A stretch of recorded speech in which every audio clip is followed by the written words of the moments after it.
Computer इन्स्टिट्यूटच्या या टॅलीच्या लेक्चरमध्ये आपलं पुन्हा एकदा स्वागत करतो। कालपर्यंत आपण टॅलीमध्ये company creation, purchase, sales, payment, receipt, contract, journal या सर्व प्रकारच्या एंट्रीज पाहिलेल्या आहेत। आता ह्या एंट्रीज केल्यानंतर टॅलीचा महत्त्वाचा जो भाग असतो तो म्हणजे रिपोर्टिंग जितकं चांगलं आपल्याला वाचता येईल किंवा टॅलीमध्ये जितकं चांगल्या प्रकारे आपल्याला रिपोर्टिंग समजेल तितक्याच चांगल्या पद्धतीचं आपण टॅली ऑपरेटर होऊ शकतो। म्हणजेच जर का आपण टॅलीतल्या आपल्या सगळ्या एंट्र्या जरी आपल्याला जमल्या पण जर आपल्याला टॅलीमध्ये रिपोर्टच वाचता येत नसेल तर आपल्या सर्व शिक्षणाचा उपयोग हा शून्य समजला जाईल। म्हणून आजचं लेक्चर हे अतिशय महत्त्वाचं लेक्चर रिपोर्ट वाचन लेक्चर आज आपण सुरुवात करूया। त्यासाठी आपण जाऊया टॅली ERP9 या डेस्कटॉपवरील आयकॉनला आपण डबल क्लिक करूया। टॅली ERP9 आयकॉनला डबल क्लिक केल्यानंतर आपण त्यातलं टॅलीचं जे सॉफ्टवेअर आहे ते ओपन करण्यासाठी एज्युकेशन मोडमध्ये जाण्यासाठी Alt W ही शॉर्टकट की वापरूया। Alt W शॉर्टकट की वापरून मी माझ्यासमोर प्रांजल ट्रेडिंग कंपनी ओपन केलेली आहे। या प्रांजल ट्रेडिंग कंपनीमध्ये आपण कुठल्याही प्रकारच्या एंट्रीज केलेल्या नाहीत। एंट्री ज्या केल्यात त्या स्पीड इन्फोटेक नावाच्या कंपनीमध्ये केल्यात। त्या ओपन करण्यासाठी आपण ही कंपनी प्रथमतः शट करून घेऊया। इथनं ही कंपनी शट केल्यानंतर सिलेक्ट कंपनी ऑप्शनला जाऊन आपण कंपनी सिलेक्ट करूया, ती स्पीड इन्फोटेक नावाची कंपनी क्रिएट केली। रिपोर्ट वाचनमध्ये आपण सुरुवात करूया। प्रथमतः आपण कोणत्या आर्थिक वर्षाचं रिपोर्ट वाचन करणार आहोत त्यासाठी तर ह्या कंपनीचा करंट पिरियड आहे 1/4/2020 ते 31/3/2021 या आर्थिक वर्षासाठी आपण रिपोर्टिंग करणार आहोत। या कंपनीमध्ये शेवटची एंट्री जी झालेली आहे ती 31 मार्च 2021 रोजी झालेली आहे। अशा पद्धतीचा आपल्याला गेटवे ऑफ टॅलीमध्ये दिसत आहे। तर आता ही टॅली आपण ओपन केल्यानंतर आपल्याला खरं तर जायचंय रिपोर्ट वाचनसाठी। मग ह्या रिपोर्ट वाचनमध्ये काय काय येतं ते आता जरा समजून घेऊया। प्रथमतः रिपोर्ट वाचनमध्ये आलो आपण। प्रथमतः आपल्याला दिसतंय बॅलन्स शीट ही संपूर्ण जे काही आपलं टॅली किंवा जे काही आपलं बिझनेस आहे त्या बिझनेसच्या निवडलेल्या तारखेपर्यंतचं लेखाजोखा आपण जे पूर्ण कंपनीचं फायनल रिपोर्टिंग जे म्हणतो ते आपल्याला पाहायला भेटतं बॅलन्स शीटमध्ये। बॅलन्स शीटला मी एंटर करेल किंवा बी बटन प्रेस करेल कीबोर्डवरचं बी बटन प्रेस केल्यास बॅलन्स शीट आपल्यासमोर ओपन होईल। ओपन झालेली ही जी काही बॅलन्स शीट आहे ही बॅलन्स शीट आपण कशा पद्धतीने वाचायची त्याच्याबद्दल आपण थोडी माहिती घेऊया। ही बॅलन्स शीट आपण डिटेलमध्ये पाहण्यासाठी जाऊया डिटेल नावाच्या टॉपिकला आपण आल्यानंतर इथं आपल्यासमोर ही बॅलन्स शीट ओपन झालेली आहे। तर ह्या बॅलन्स शीटमध्ये दोन प्रकार दिसत आहेत। एक प्रकार आहे लायबिलिटी आणि दुसरी बाजू आहे असेट। पहिली जी बाजू आहे ती बिझनेसवरती असणारं कर्ज आणि दुसरी जी बाजू आहे ती बिझनेसकडे असणारी संपत्ती। म्हणजेच जर बिझनेसनी एवढं इकडची बाजू संपूर्णपणे मार्केटमध्ये सेल केली तर ही बाजू बिझनेसवरती असणारं कर्ज हे नील होऊ शकतं। मग बिझनेसवरती काय काय कर्ज आहे किंवा बिझनेससाठीच्या लायबिलिटीच्या बाजू समजून घेऊया।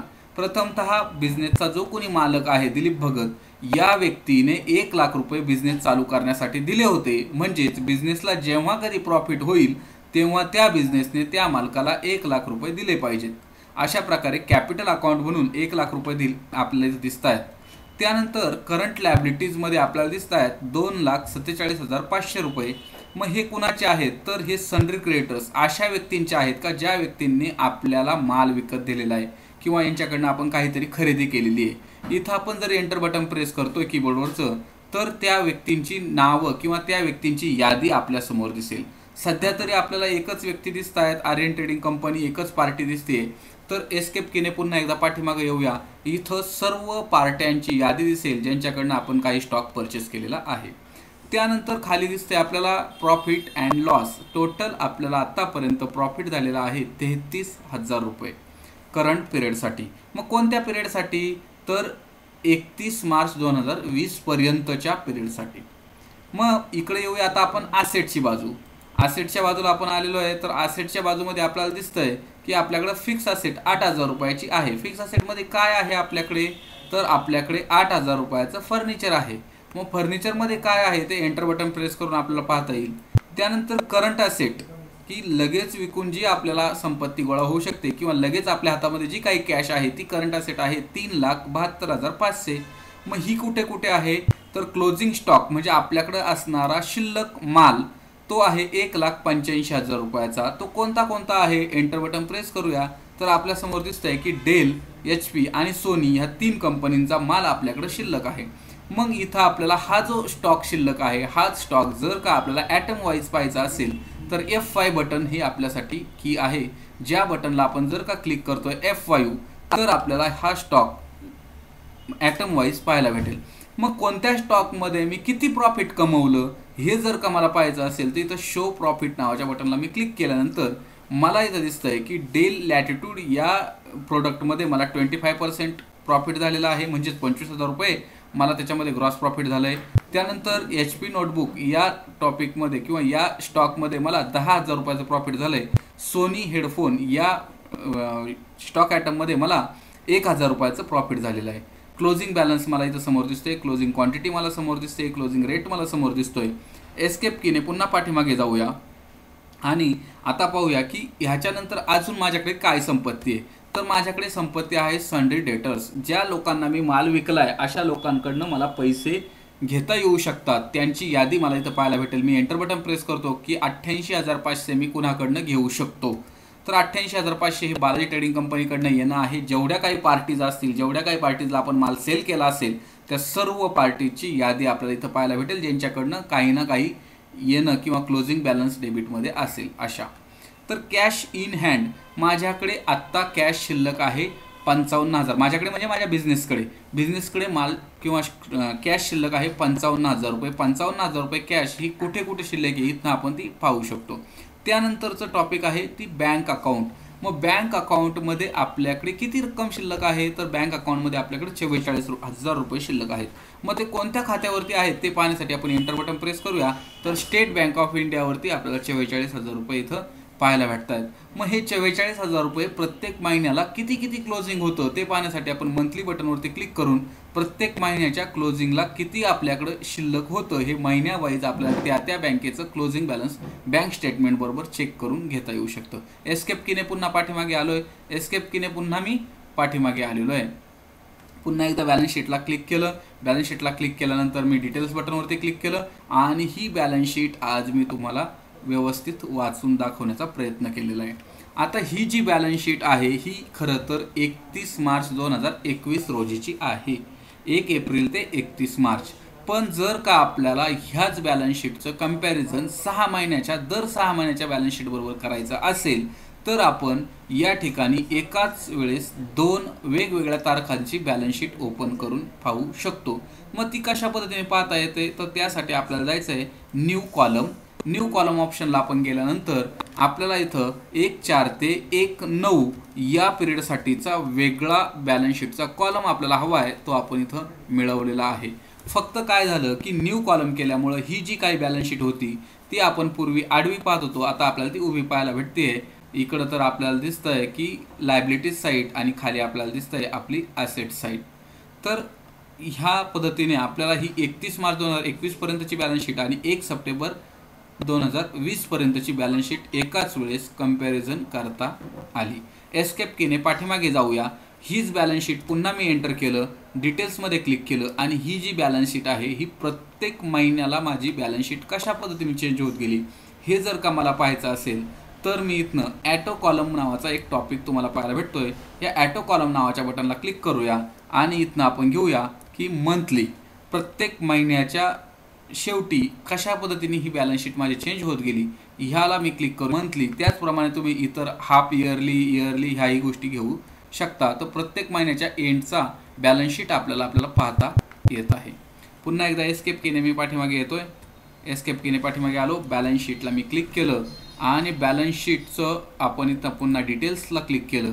त्यानंतर मला अशाच पद्धतीची बॅलन्स शीट हवी आहे, फक्त एकच बॅलन्स शीट दिसली पाहिजे आणि ती पण 6 महिन्यांसाठी। तर मी इथनं पिरियड चेंज करून घेऊ शकतो, पिरियड चेंज करूया 1/4 ते 1/9 हा मी बॅलन्स शीट पिरियड घेतला आणि इथं मला डिटेल्समध्ये बॅलन्स शीट पिरियड चेंज केल्यानंतर 1 सप्टेंबर 2020 पर्यंतची बॅलन्स शीट पाहायला भेटते। तर आता आपण ही बॅलन्स शीट कन्सल्टेट करून किंवा डिटेल्समध्ये पाहिली, पिरियड चेंज करून पाहिला। आता आपण पाहूया की व्हॅल्युएशन, माझ्या बिझनेसचं व्हॅल्युएशन कशा पद्धतीने मला काढता येईल ह्याच्यासाठी काही रिपोर्टचे जे काही मेथड आहेत तर ते आपण इथनं चेंज करू शकतो। मग इथं कोणत्या कोणत्या मेथड आहेत, तर आपल्याला इथं स्टँडर्ड प्राईजनुसार बॅलन्स शीट पाहता येऊ शकते, स्टँडर्ड कॉस्टनुसार बॅलन्स शीट पाहता येते, मंथली ॲव्हरेज कॉस्टनुसार बॅलन्स शीट पाहता येऊ शकते. असे खूप सारे प्रकार, ॲव्हरेज प्राईजनुसार बॅलन्स शीट वगैरे पाहण्याचे सगळे प्रकार आपल्याला इथं टॅलीने दिलेले आहेत. पण शक्यतो जास्त करून सर्वात डिफॉल्ट हा जो टॉपिक आहे, या टॉपिकमध्ये बॅलन्स शीट सर्वात जास्त पाहिली जाते आणि लवकरात लवकर ती समजून घेता देखील येते. तर आज आपण बॅलन्स शीट कशा कशा पद्धतीने पाहणार या सगळ्या गोष्टी पाहिलेल्या आहेत.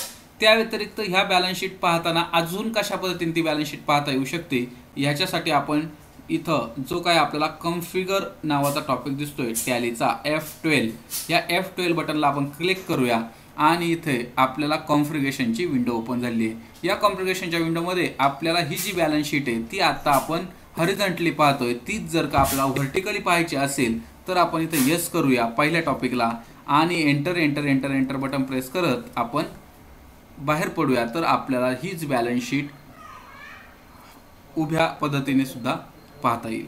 तर आता आपण पुन्हा एकदा F12 बटन मी प्रेस करतोय, कॉन्फिगरेशन विंडोला येतोय. F12 बटन कॉन्फिगरेशन विंडो, इथं मी पुन्हा एकदा नो करतोय आणि त्याच्या खाली profit or loss both as liability, म्हणजे जर का प्रत्येक वर्षी बिझनेसच्या एंडला किंवा त्या पिरियडला तुम्ही जे काही प्रॉफिट असू द्या किंवा लॉस असू द्या, हे लगेचच त्या मालकाला देणं आहे असं जर का दाखवायचं असेल तर या टॉपिकमध्ये आपण इथं यस करू ठेवू शकतो, अदरवाईज इथं नो असलं तरी हरकत नाही.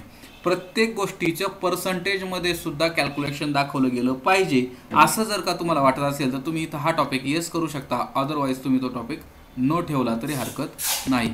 Show working capital in figure, तर आता आपलं खेळतं भांडवल किती आहे हे आपल्याला समजणं जर का गरजेचं असेल तर वर्किंग कॅपिटल इन फिगर या टॉपिकला मी यस करून enter enter enter button press करत बाहेर पडतोय.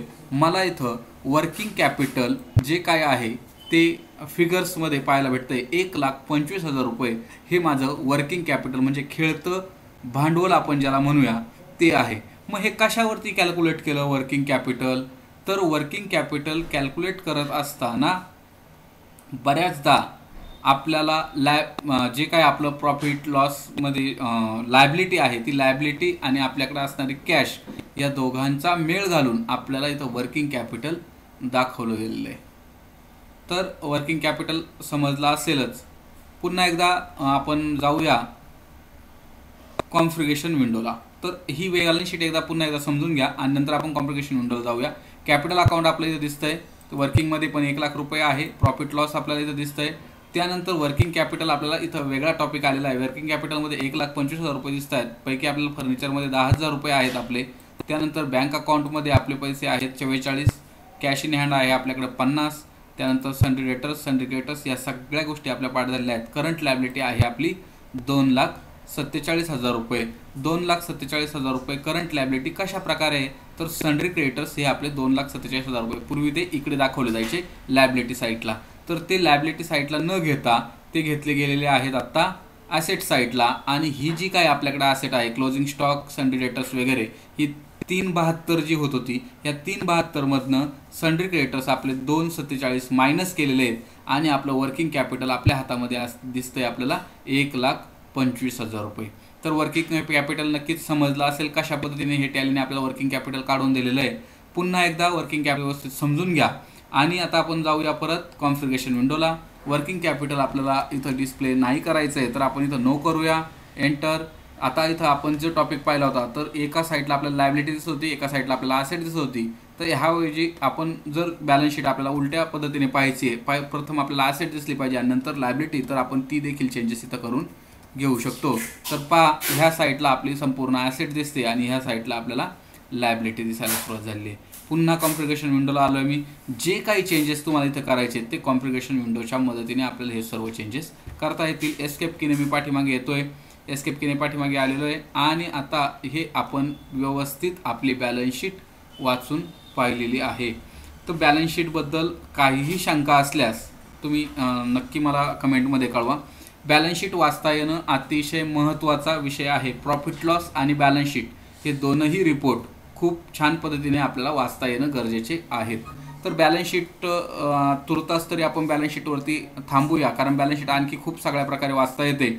पण एवढ्या आत्ता मी जेवढे टॉपिक तुम्हाला दाखवले तेवढ्या टॉपिकमध्ये जरी तुम्हाला बॅलन्स शीट वाचता आली, समजून घेता आली तरी पुरेशी आहे. आपण जाऊया प्रॉफिट अँड लॉस ही जी काही रिपोर्ट आहे, हा जो काही रिपोर्ट आहे तो कशा पद्धतीने समजून घ्यायचा. त्याच्यासाठी प्रॉफिट आणि लॉस हा रिपोर्ट ॲटोमॅटिक जनरेट होत असतो, जे तुम्ही खरेदी आणि विक्री करत असता त्याच्यानुसार. खरेदी विक्री आणि तुमचा एक्सपेन्सेस, ह्या सगळ्या गोष्टींचा लेखाजोखा आपल्याला प्रॉफिट अँड लॉस या स्टेटमेंटमध्ये पाहायला भेटतो.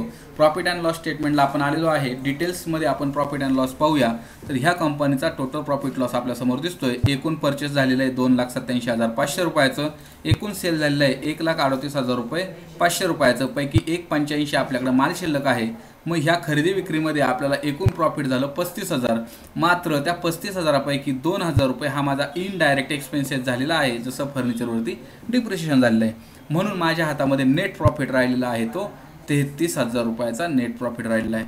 कोणता स्टॉक शिल्लक आहे माझ्याकडे, ह्या सगळ्या गोष्टी मला इथं दिसत आहे. जसं आपण बॅलन्स शीटमध्ये पाहिलं होतं की 1 एप्रिल 2020 ते 31 मार्च 2021 यासाठी आपण ही प्रॉफिट लॉस पाहतोय. तर दर 6 महिन्याला जर आपल्याला प्रॉफिट लॉस पाहिजे असेल तर आपण इथं जाऊया न्यू कॉलमला गेल्यानंतर 1/4 ते 1/9 या पिरियडसाठी आपण वेगळा कॉलम घेऊन एंटर करूया. तर ह्या कॉलमसाठी मी ह्या पद्धतीचा प्रॉफिट अँड लॉस पाहतोय. म्हणजेच 31 मार्च रोजी माझं नेट प्रॉफिट आहे 33,000. मात्र तेच 1 सप्टेंबर रोजी माझं नेट प्रॉफिट होतं 35,000 रुपये. मग वेगवेगळ्या तारखांना वेगवेगळं प्रॉफिट आपण पाहू शकतो. एस्केप केले मी, पाठीमागे की प्रेस केलं, पुन्हा एकदा प्रॉफिट लॉसला आलो. या प्रॉफिट लॉसमध्ये मला प्रत्येक दिवसाला होणारं प्रॉफिट देखील पाहायचं असेल तर आपण इथं जाऊया ॲटो कॉलमला गेल्यानंतर डेली ऑप्शनला आपण एंटर करूया.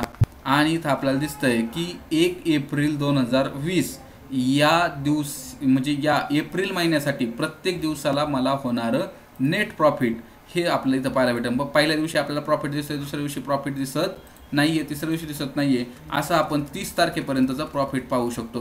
का दिसत नाही आहे तर पुढच्या तारखेला आपण कोणत्याही एंट्रीज केलेल्या नाही आहेत. मात्र ज्यावेळेस तुम्ही प्रॉपर एंट्री करणार आहात त्यावेळेस तुम्ही तुमच्या मालकाला, किंवा तुम्ही जर स्वतः मालक असेल तर तुमच्या बिझनेसमध्ये प्रत्येक दिवसाला तुम्हाला नेट प्रॉफिट किती शिल्लक राहिलं हे दाखवण्याचं काम तुमचा प्रॉफिट अँड लॉस स्टेटमेंट करत आहे.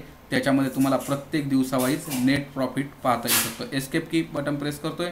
हेच आपण प्रत्येक महिन्याला कशा प्रकारे प्रॉफिट कमवत गेलो हे पाहण्यासाठी आपण जाऊया पुन्हा एकदा ॲटो कॉलम नंतर जाऊया आपण मंथली आणि एंटर बटन प्रेस केल्यानंतर आपल्याला दिसतंय की प्रत्येक महिन्याच्या एंडपर्यंत आपण किती प्रॉफिट कमवलेलं आहे. तर पहिल्या महिन्यात आपल्याला 35,000 रुपयाचं प्रॉफिट दिसतंय. तेच आपण शेवटच्या महिन्यामध्ये एक एंट्री मारली होती, त्या महिन्यामध्ये आपल्याला 2,000 रुपयाचा नेट लॉस म्हणजे दिसतोय. Escape profit and loss statement आपण पाहत होतो. प्रॉफिट अँड लॉस स्टेटमेंटमध्ये आपण बऱ्यापैकी ॲटो कॉलम वगैरे वापरून पाहिलेले आहेत. त्यानंतर इथे देखील काही कॉन्फिगरेशन विंडो आहेत. इथे देखील आपण व्हर्टिकली पाहू शकतो, पर्सेंटेजमध्ये पाहू शकतो, ग्रॉस प्रॉफिट, ग्रॉस लॉस, ह्या सगळ्या गोष्टी आपण इथं पाहू शकतो. हे चेंजेस तुम्ही स्वतः करून पाहिजेत एक आणि त्याच्यानुसार आपल्याला लगेच इफेक्ट दिसून येतील. त्यानंतर इथंच आपल्याला व्हॅल्युएशन जो टॉपिक आहे तो पाहिला होता, तो डिफॉल्ट आपण ठेवून घेऊ शकतो. त्यानंतर इथं आपण पिरियड हा टॉपिकसुद्धा बॅलन्स शीटसाठी पाहिला होता, हाही टॉपिक आपण पाहू शकतो.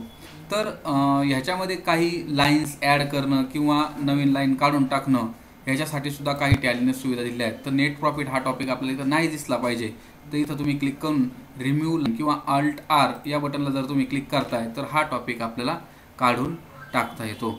म्हणजे जर का तुम्हाला हा रिपोर्ट कुणाला तरी पाठवायचा आहे CA ला वगैरे आणि त्याला नेट प्रॉफिट तुमचं दिसलं नाही पाहिजे तर हा टॉपिक तुम्ही इथनं काय करू शकता, रिम्यूव्ह करू शकता. रिम्यूव्ह लाईनला क्लिक केलं की तो टॉपिक तुमचा इथनं रिम्यूव्ह होईल. मात्र तो परत घ्यायचा असेल तर रिस्टोर ऑल किंवा रिस्टोर लाईनला आपण क्लिक करूया. मी रिस्टोर ऑलला क्लिक करतो. माझे सगळे टॉपिक मला इथं पुन्हा पाहायला भेटलेले आहेत. तर आता हा जो काही माझा प्रॉफिट लॉस आहे हा मला एक्सपोर्ट करायचा आहे. जे मगाशी माझ्याकडनं तुम्हाला सांगायचं राहून गेलं, बॅलन्स शीट आणि प्रॉफिट लॉस हे दोन्ही गोष्टी आपण एक्सेलला एक्सपोर्ट करत असतो किंवा PDF करत असतो. तर ते कशा पद्धतीने करायचं, तर एक्सपोर्ट टॉपिकला आपण क्लिक करूया, एक्सपोर्ट. त्यानंतर त्याने मला विचारलं आहे की कोणत्या लँग्वेजमध्ये एक्सपोर्ट करायचं, कोणता फॉर्मॅट असला पाहिजे एक्सपोर्टला, कुठे एक्सपोर्ट करायचं आहे आउटपुट फाईलचं नाव काय असेल, वेगवेगळे माहिती विचारलेली आहे. मग मला इथं XML ह्याच्याऐवजी PDF किंवा एक्सेल असं पाहिजे, तर मी बॅकस्पेस बटन दाबतोय कीबोर्डवरचं. बॅकस्पेस बटन दाबल्यानंतर एंटर बटन दाबतोय आणि इथं मला सगळे ऑप्शन आले आहेत की तुम्ही कशा कशा प्रकारे त्याचं एक्सपोर्टिंग करू शकता. तर मी यातलं एक्सपोर्टिंग घेतोय, समजा एक्सेल किंवा PDF, तुम्हाला जे आवडेल ते तुम्ही घ्या. मी एक्सेल घेतलं, एंटर. मग ती सेव्ह कुठे होणार, तर C program file tally ERP9 मध्ये. त्याचं नाव काय असेल तर P&L XLS. मी एंटर बटन प्रेस करतोय आणि इथनं बाहेर पडलो तर माझ्यासमोर ही टॅली लगेचच ह्या टॅलीने काय केलेलं आहे तर एक्सपोर्टिंगचं काम चालू केलेलं आहे. टॅलीला एक्सपोर्ट केलं आहे आणि तो जो काही माझी प्रॉफिट लॉस आहे तो मला इथं दाखवला गेलेला आहे. पहा, speed infotech Narayangaon Pune, profit and loss 1 April ते 31 मार्च. ह्या बाजूला सगळं माझ्या पद्धतीचं खर्च आणि ह्या बाजूला माझा झालेला इन्कम, माझं प्रॉफिट अँड लॉस हे एक्सेलमध्ये मला दाखवलं आहे टॅलीने. तर अशा प्रकारे आपल्याला कोणताही टॉपिक एक्सपोर्ट करता येतो, वेगवेगळ्या फॉर्मॅटमध्ये आपल्याला तो टॅलीमध्ये एक्सपोर्ट करता येतो. जसं आपण आता प्रॉफिट अँड लॉस एक्सपोर्ट केलं त्याचप्रमाणे आपण एक्सपोर्ट करूया. बॅलन्स शीट एक्सपोर्टला क्लिक केलं आहे. त्यानंतर आपण पुन्हा आता इथं सगळ्या गोष्टी तर ॲटोमॅटिक आलेल्याच आहेत. जसं डिफॉल्ट लँग्वेज आलेलं आहे, एक्सेल आलेलं आहे. माझ्या आउटपुट फाईल नेमचा असणार आहे bsheet.xls. मी एंटर बटन प्रेस केलं, माझी बॅलन्स शीट ही एक्सेलमध्ये एक्सपोर्ट होईल. आता सध्या एक्सपोर्टिंग करतोय, एक्सेलमध्ये एक्सपोर्ट झालं आहे. बॅलन्स शीट माझ्यासमोर ओपन झाली एक्सेलमध्ये आणि ह्या एक्सेलमध्ये मी कोणत्याही प्रकारचे चेंजेस करू शकतो. क्लोज केलं. हीच मला PDF मध्ये हवी असेल तर पुन्हा एकदा एक्सपोर्टला गेलो आहे, बॅकस्पेस बटन दाबलं आहे, एंटर बटन दाबलं आहे आणि इथनं मी घेतलं आहे PDFचं माझं नाव असणार आहे bsheet.pdf. मी एंटर बटन प्रेस करतो आहे आणि एंटर बटन दाबल्यानंतर पुन्हा हे एक्सपोर्टिंग करून माझ्यासमोर PDF मध्ये ही जी काही बॅलन्स शीट आहे ती माझ्यासमोर ओपन झालेली आहे. अशा प्रकारे आपण वेगवेगळे बॅलन्स शीट असेल, आपला प्रॉफिट लॉस असेल, ह्या सगळ्या वेगवेगळ्या फॉर्मॅटमध्ये आपण एक्सपोर्ट करू शकतो. सर्वात महत्त्वाचं, एक्सपोर्टिंगपेक्षा पण आपल्याला हे फॉर्मॅट वाचता येणं गरजेचं आहे. तर आज आपण बॅलन्स शीट आणि प्रॉफिट लॉस हे दोनही टॉपिक कशा पद्धतीने वाचायचं हे पाहिलं. त्यानंतर आपण स्टॉक समरी कशा पद्धतीने वाचावी, म्हणजे आपल्याकडे कोणता स्टॉक शिल्लक आहे त्यासाठी स्टॉक समरीला जाऊन ॲटम वाईज जर आपण पाहिलं तर इथं आपल्याला स्टॉक समरी पाहायला भेटेल. त्याचप्रमाणे शो प्रॉफिटला जर आपण क्लिक करतोय तर कोणत्या स्टॉकमध्ये आपण किती प्रॉफिट कमवलं हे प्रत्येक स्टॉक वाईज आपल्याला पाहायला भेटते. परत एकदा समजून घ्या, बिझनेससाठी कोणत्या स्टॉकमध्ये आपण किती प्रॉफिट कमवलं हे पाहण्यासाठी आपण जातोय स्टॉक समरीला गेल्यानंतर ॲटम वाईजला गेल्यानंतर जाऊया आपण शो प्रॉफिट. या शो प्रॉफिट नंतर आपल्याला प्रत्येक ॲटम वाईजमध्ये कोणत्या ॲटमला आपण किती प्रॉफिट कमवलं हे आपल्याला पाहायला भेटलेलं आहे. तर अशा प्रकारे आज आपण बॅलन्स शीट, प्रॉफिट लॉस आणि स्टॉक समरी हे 3 टॉपिक पाहिले. चौथा टॉपिक आहे आपला रेशिओ ॲनालिसिस. रेशिओ ॲनालिसिसमध्ये आपल्या बिझनेसला आपण कशा पद्धतीने कोणत्या रेशिओमध्ये काम करत आहे, कोणत्या रेशिओमध्ये आपलं वर्किंग कॅपिटल आहे, कॅश इन हँड आहेत, बँक अकाउंट आहेत, या सर्व गोष्टी आपल्याला दाखवल्या जातात रेशिओ ॲनालिसिसमध्ये. एस्केप की रेशिओ ॲनालिसिससाठी वेगळं लेक्चर आपण पुढे जाऊन हवं जरा असल्यास बनवूया एस्केप. त्यानंतर आपल्याला आणखी सगळे रिपोर्ट पाहायला भेटतात ते डिस्प्लेमध्ये, आणि डिस्प्लेमध्ये आल्यानंतर आपल्याला day book, trial balance, account book, inventory book हे खूप सगळे लेक्चर्स पाहायला भेटतात. याच्यावरती आपण उद्या व्हिडिओ बनवणार आहोत. आजच्यासाठी एवढंच. आजचं लेक्चर कसं वाटलं कमेंटमध्ये नक्की कळवा. धन्यवाद मित्रांनो. अशाच प्रकारचे नवनवीन टॅलीचे लेक्चर तुम्हीही समजून घ्या आणि तुमच्या मित्रमैत्रिणींना देखील हे समजून घेण्याची संधी द्या. या चॅनलला सबस्क्राईब करा आणि बेल आयकॉनवरती क्लिक करा. त्याचप्रमाणे लाईक करून आम्हाला मोटिवेट करा. धन्यवाद.